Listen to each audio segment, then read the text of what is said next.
Hey everyone, Mr. Sujano here, your source for gaming, tech, emulation, and open source news. Let's get started. Alright, to kick things off, we're talking about PlayStation 4 emulation with Shad PS4. It's been a hot minute since we've talked about Shad PS4, and they've made some progress here. The Last Guardian is not playable, but it's booting. Now, it's worth pointing out that this is a development version of Shad PS4. It has not officially released just yet. It's version 0.4.1. They're calling it a work in progress. There is a YouTube video showcasing the game in action, and if you are curious about it, like everything I talk about, link will be in the description below right at the bottom. In my opinion here, this is extremely impressive. If you remember, Bloodborne kind of started out like this and then turned out to be something running very well in Shad PS4. And this appears to be following that very same trend here. It seems The Last Guardian is another focus of the developers of this one. But let me know your thoughts about this one in the comments below. Is The Last Guardian another one of those big games you wanted to see running in Shad PS4, or do you care about it? I know a lot of people were excited about Bloodborne, and I'm assuming a lot of people will be excited about The Last Guardian. I could be wrong though. And speaking about big news, next up we're talking about Atari Jaguar emulation with BigPEmu. If you're on an iOS device, you may be excited about this news here. You probably will be if you're into emulation. It turns out that BigPEmu is about to release on the App Store. Now, it's worth mentioning that BigPEmu on the App Store is not going to be free. It's priced at $9.99. I'm pretty sure this may be Rich's full-time job. I could be completely wrong about that, but at the same time here, there is a price tag attached to it. But if you are on Apple and you really wanted an Atari Jaguar experience, BigPEmu may be the way to go here. He's done incredible work with the emulator on other platforms, and I'm assuming on iOS it's also going to be very good. Moving on, and we're talking about Retrom, a centralized game library collection management service with a focus on emulation. Configure once, play anywhere, and Retrom just got a brand new update. Now, when I say just got a brand new update, I don't necessarily think that's overly fair, considering this thing has been updated quite a bit. There are a number of different updates here, UI tweaks, bug fixes, and even more. But version 0.4.0 is the big one. So with version 0.4.0, they've introduced initial gamepad support. Retrom now supports most Xbox and PlayStation controllers.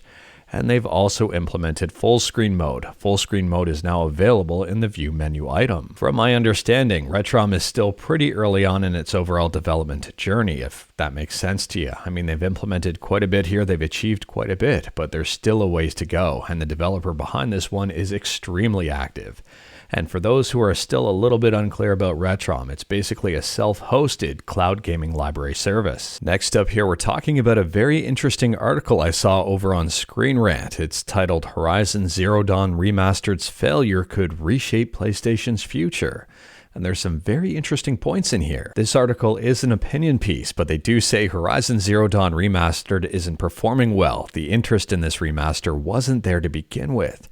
And I've seen a lot of comments initially about the remaster when it was first announced, and a lot of people were wondering why a game was being remastered so soon after release when there's a whole bunch of other games that could use the remaster treatment. I mean, look at this statement right here. Sony needs to remaster the right games. Bringing Bloodborne to PC would print money.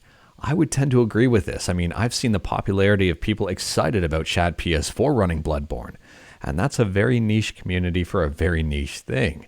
Imagine Bloodborne on Steam. That would be incredible. But before we get too off topic here, let's get back to Horizon Zero Dawn. So this is Horizon Zero Dawn Complete Edition on Steam charts, and we can see right now that the all-time peak was 4.5 years ago, or 4.3 years ago, with 56,557 people playing this game at the exact same time. Let's compare that with Horizon Zero Dawn Remastered, and right now, according to the Steam charts, there are currently 966 people playing this game, with an all-time peak of 2,538 people playing.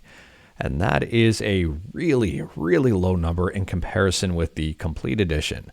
I mean, the Complete Edition right now has more people playing it than the Remastered. Now, I've got no idea if the tracking for Steam charts is accurate here, but there are two different Steam listings, Horizon Zero Dawn Complete Edition as well as for the Remastered.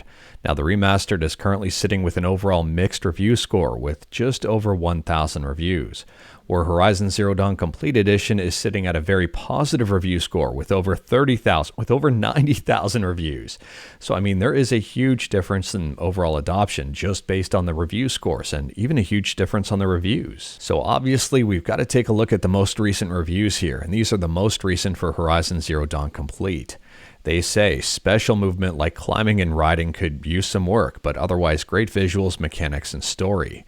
And this person says, this stays on my favorites list. Now let's head over to the Remastered. Can't even get into the game because it can't detect my active internet connection to activate my PSN ID. This was never a problem before Sony decided to make it their bonehead move of requiring a PSN ID. Just let me play my single player game. So let me know your thoughts about this one in the comments below. Do you like the remastered version of Horizon Zero Dawn? Do you think it should exist? Do you think it's unnecessary? And do you own both versions, remastered and the regular version of Horizon Zero Dawn? For full transparency, I do not own the remastered version of Horizon Zero Dawn, but I do own the complete edition. And I didn't feel a need to upgrade to the remastered version considering on PC here, the complete edition released like 4 years ago. It's still very fresh in my mind and I didn't feel a need to revisit this game anytime soon. Anyways, I'm noticing here on the Steam store page that this game is now Steam Deck verified. Next up here, we're talking about Microsoft Xbox Game Pass Ultimate. And if you've got Game Pass Ultimate and you like cloud streaming, you may be excited about this news here. They've introduced a brand new feature to allow people to stream games they already own. It is limited to a select number of games, but at the same time here, the games list is pretty good. So they say right here, 50 great games available today with more to come. We're happy to announce that over 50 great games are now available for streaming. Our library of cloud playable titles will continue to grow as we work with our partners around the world to bring you a diverse and expansive selection of great games across devices. And taking a look at the games that are available, I see some very heavy hitters in here like Baldur's Gate 3, Cyberpunk 2077, Call of Duty Modern Warfare 2, and even more, a whole bunch of Final Fantasies. Now we'll have to wait and see on how this grows moving forward, but I think Microsoft is pretty serious when they say they want people to game on anything and anywhere, as long as it's with Microsoft.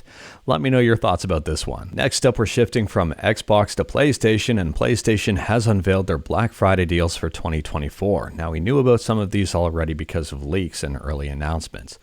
But now we know here, and if you are interested in PlayStation Plus, it's going to be 30% off. Next up here, we're talking about Google and Chrome, not necessarily Google Chrome, and that's for one big reason here. The DOJ in the USA has determined that Google must sell Chrome to break search monopoly. From my understanding, this proposal is not finalized just yet, and they still can debate back and forth here, but it doesn't seem to be looking good for Google. And Google obviously isn't happy about this, and here is their most recent post.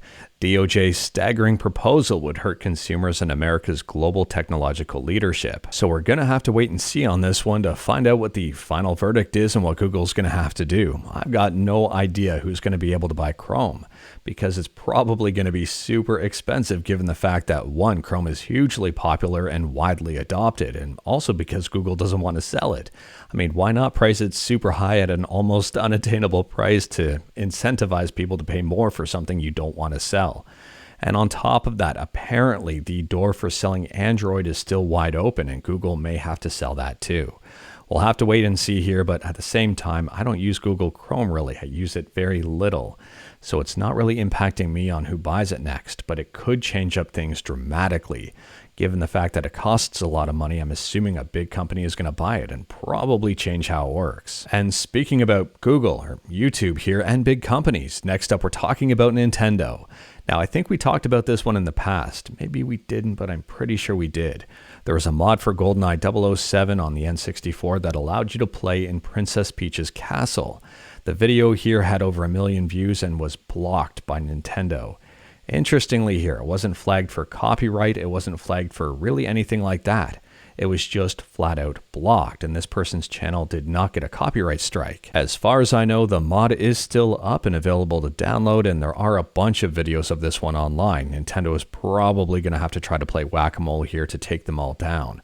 They went after arguably the most popular one though, and we'll have to wait and see moving forward to see what other videos end up coming down. And speaking about Super Mario 64, next up we're talking about SM64 Co-op Deluxe, which is 100% free. It's open source, it's on GitHub here.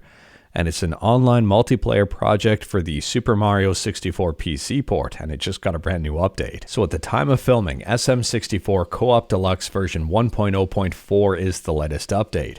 And this one, in my opinion, is a very big update. They've got a whole bunch of changes, fixes, optimizations, and even more. There's a total here of 67 commits. If you've used SM64 Co-op Deluxe, let us know your experiences in the comments below. Next up, we're talking about Warframe. Now, Warframe has been out for quite a while, over 10 years here on Steam. It was released back in 2013. For those who may not be aware, this game is an online action game, and it's very well reviewed. It's very popular. Over on Steam, it's got a very positive review score with almost 600,000 reviews. It is free to play here, and if you've been playing this game, if you're excited about it, you may be excited to know it's headed to Android. So heading over to Google Play, and the game does have a Google Play Store page, and you can pre-register, and I think if you pre-register, you get some free stuff. From my understanding, this game is going to be free to play. It's going to follow the same model as the PC one does. I'm curious, though, as to the pricing model for the in-game items. If it's going to be the same, more expensive, or cheaper, I guess we'll have to wait and see. I don't play this game, but if you do, let me know your excitement level in the comments below. And speaking about releases in Google Play, next up here's a friendly heads up if you've got a Crunchyroll membership and you like to experience Crunchyroll games over on Android. Crunchyroll has released a number of games this month that I think are worth mentioning, at least 2 of them are. Now, I'm not overly familiar with the other 2, but the ones I'm familiar with here are Shantae and the 7 Sirens, and the other one, River City Girls 2. Now, as for the games I'm not as familiar with, one is Eternights and the other one is 9 Years of Shadows. So if you've played Eternights or 9 Years of Shadows, let me know your thoughts about them in the comments below. But if you do have a Crunchyroll membership, it may be worth checking out Shantae and the 7 Sirens and River City Girls 2. Next up, we're talking about the Google Pixel Tablet 3, and if you were excited about this upcoming tablet, you may be disappointed to know that the tablet has been cancelled. This is what Android Headlines is reporting, and I think it's true. Now, earlier on, we talked about a new laptop in development by Google, a Pixel laptop of sorts, and apparently it's going to be running Android, so I may see the reason why they've canceled the Pixel Tablet 3 if they're developing a laptop that's probably the exact same. And the crazy part about all of this, at least in my opinion, is the fact that the Pixel Tablet 2 hasn't even released yet, and I don't even think we have a release date for it yet either. So if you were looking forward to the Pixel Tablet 2, but were thinking about waiting until the Pixel Tablet 3, well, you may not have the ability to wait. Let me know your thoughts about this one in the comments below, but I don't know many people with a Pixel tablet. And speaking about crazy, last up here, we're talking about the best-selling game of 2024 in Japan. Now, there's not a whole lot of 2024 left, and if you think about it, there's a big chance this game may be the best-selling game of 2024. Anyways, if you can think about all of the games that released this year, and then think about the best games, and then think about the one game that may be on top here, chances are you're probably wrong. Some people might get this one right, but I'm assuming a lot of people are going to get this one wrong. The best-selling game of 2024 so far in Japan is Dragon Quest III HD 2D Remake. I am not joking with you. The article's up over on Eurogamer, and like everything I talk about, link will be in the description below right at the bottom. And some of this has been translated from Famitsu. So they say here, Dragon Quest III HD 2D Remake has become the top-selling game in Japan for 2024, despite only releasing a week ago. That is crazy.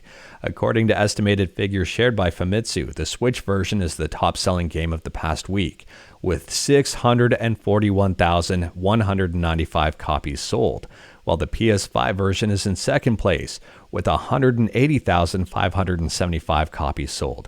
That's a combined total of 821,770 games, and doesn't include Steam or Xbox sales. So furthermore, between both versions here, just the Switch and the PS5 version, Dragon Quest III HD 2D Remake sold 10 times the rest of the top 10 combined. Now, I don't know about you, but to me, this is absolutely unbelievable. That is insane, especially considering it's not counting Steam or Xbox sales. Not that Xbox is overly popular in Japan, but at the same time here, That is absolutely insane.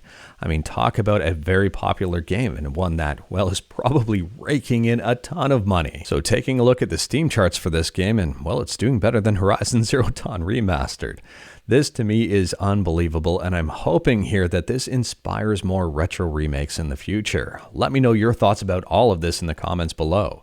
I think this is fantastic news for something like this. And on a side note here, I've got a few ideas of what games Square Enix could remaster next, and well, Chrono Trigger is at the top of my list. But anyways, that is all I've got for you in this one. Straight to the point, all stuff and no fluff. Again, she's upstairs under the Christmas tree, and that's where she's been for a while now. She just really likes it up there. I'm guessing it's her own at-home version of camping. Anyways, we talked about a bunch today. Let me know your thoughts about absolutely any of it in the comments below. If you like this video, leave a like. If you didn't like this video, leave a like. Hit that subscribe button. Check out my other videos. Don't tempt fate. Save your state.